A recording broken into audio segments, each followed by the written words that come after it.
Saudara pemirsa, sebelum saya menyampaikan firman Tuhan untuk saudara-saudara sekalian, saya ingin menyanyikan sebuah pujian yang mengajak kita semua untuk datang kepada Tuhan dan sujud di bawah kaki-Nya.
Salam saudara pemirsa, selamat berjumpa dengan kami kembali dalam program Berita Pengharapan. Saya Pendeta Samuel Jamil, mau mengunjungi melawat saudara-saudara sekalian, para pemirsa jemaat yang saya kasih dalam Tuhan Yesus Kristus, untuk memberikan kepada saudara kekuatan dan pengharapan bahwa dalam firman Tuhan, oleh jaminan firman Tuhan, kita boleh berharap seperti apapun keadaan kita sekarang. Sebelum mendengarkan firman Tuhan, mari kita berdoa. Bapa, dalam nama Yesus kami datang kepadamu Tuhan. Bawa hati dan hidup kami yang sekarang sedang cemas, takut, khawatir apa yang akan terjadi besok. Tapi kami punya jaminan firman Tuhan. Ketika kami berharap kepada Tuhan, kami percaya sungguh-sungguh bahwa masa depan kami diberkati oleh Tuhan. Kami pasti dipulihkan Tuhan.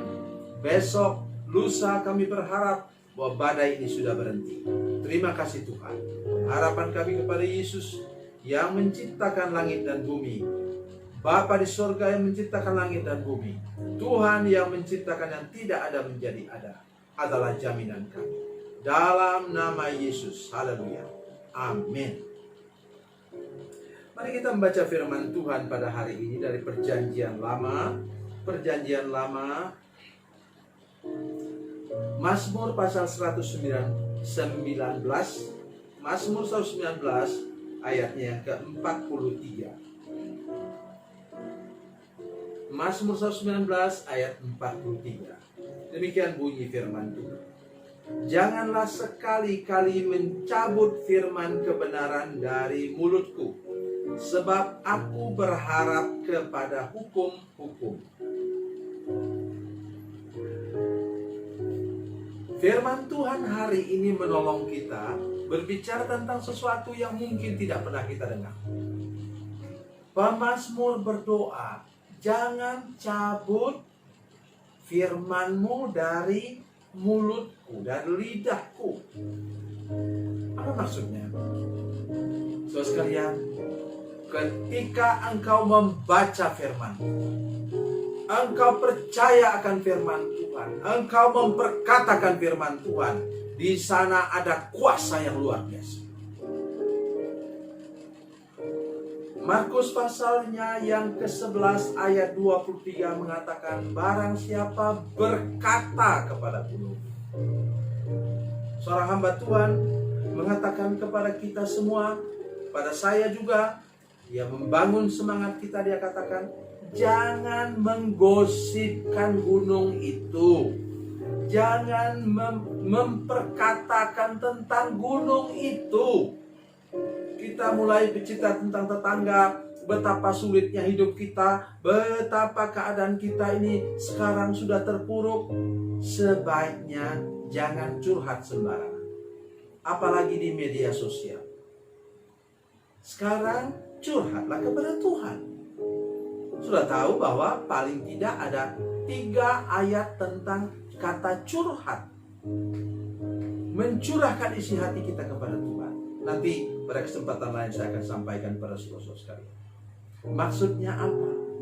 Alkitab tadi katakan kalau kita memperkatakan firman Tuhan tentang tadi gunung besar itu, kita memperkatakannya. Barang siapa berkata kepada gunung besar itu, tercampak ke dalam laut, dia akan tercampak ke dalam laut. Ikut apa yang engkau katakan. Tetapi engkau tidak bisa mengalaminya. Kalau engkau suka sekali gosip, kalau engkau suka bohong, suka berdusta. Banyak orang yang tidak sadar tentang dusta.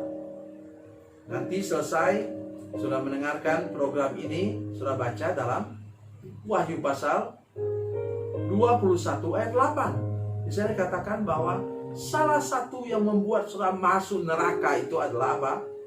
Bohong.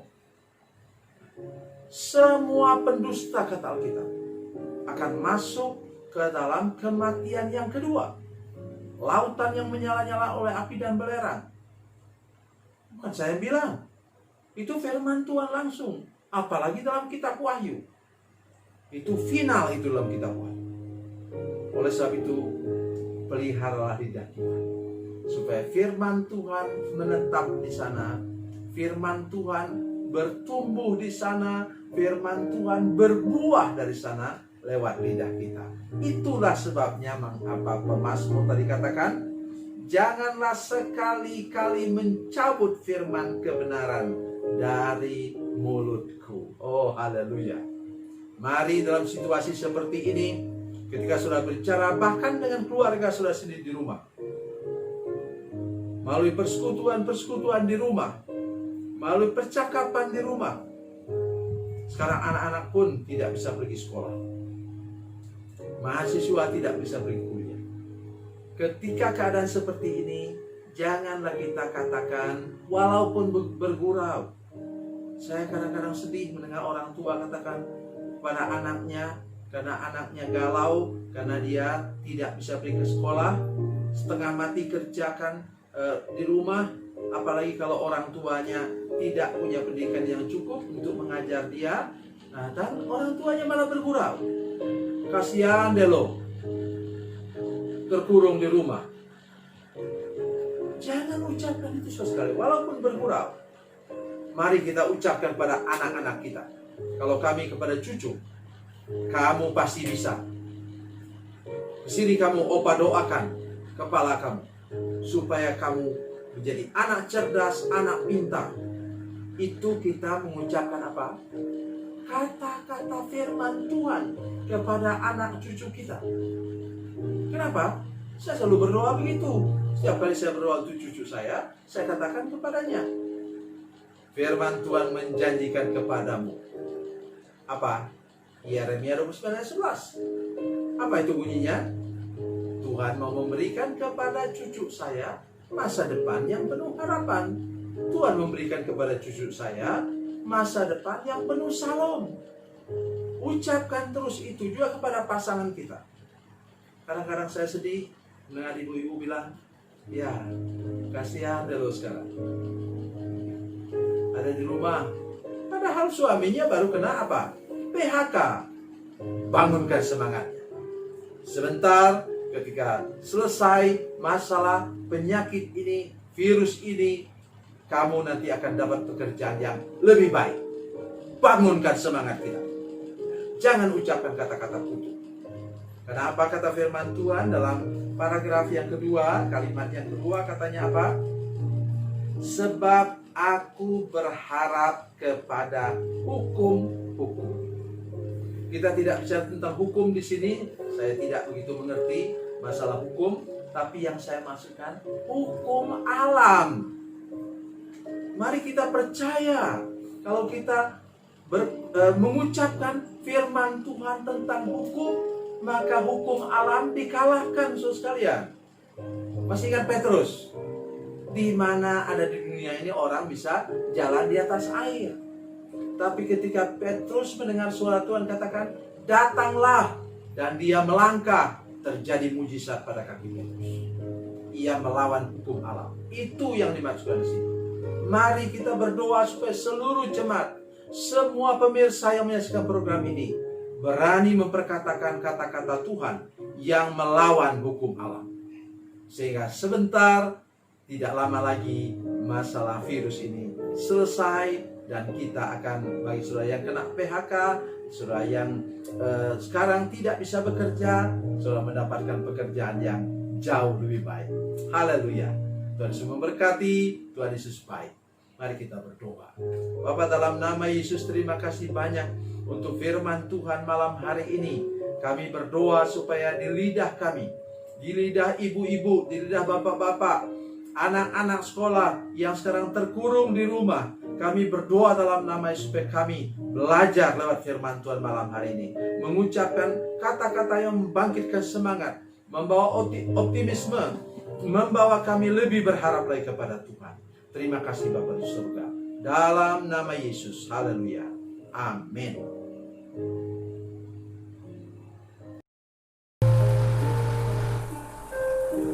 Bila Anda memerlukan dukungan doa kami, atau bila Anda punya masalah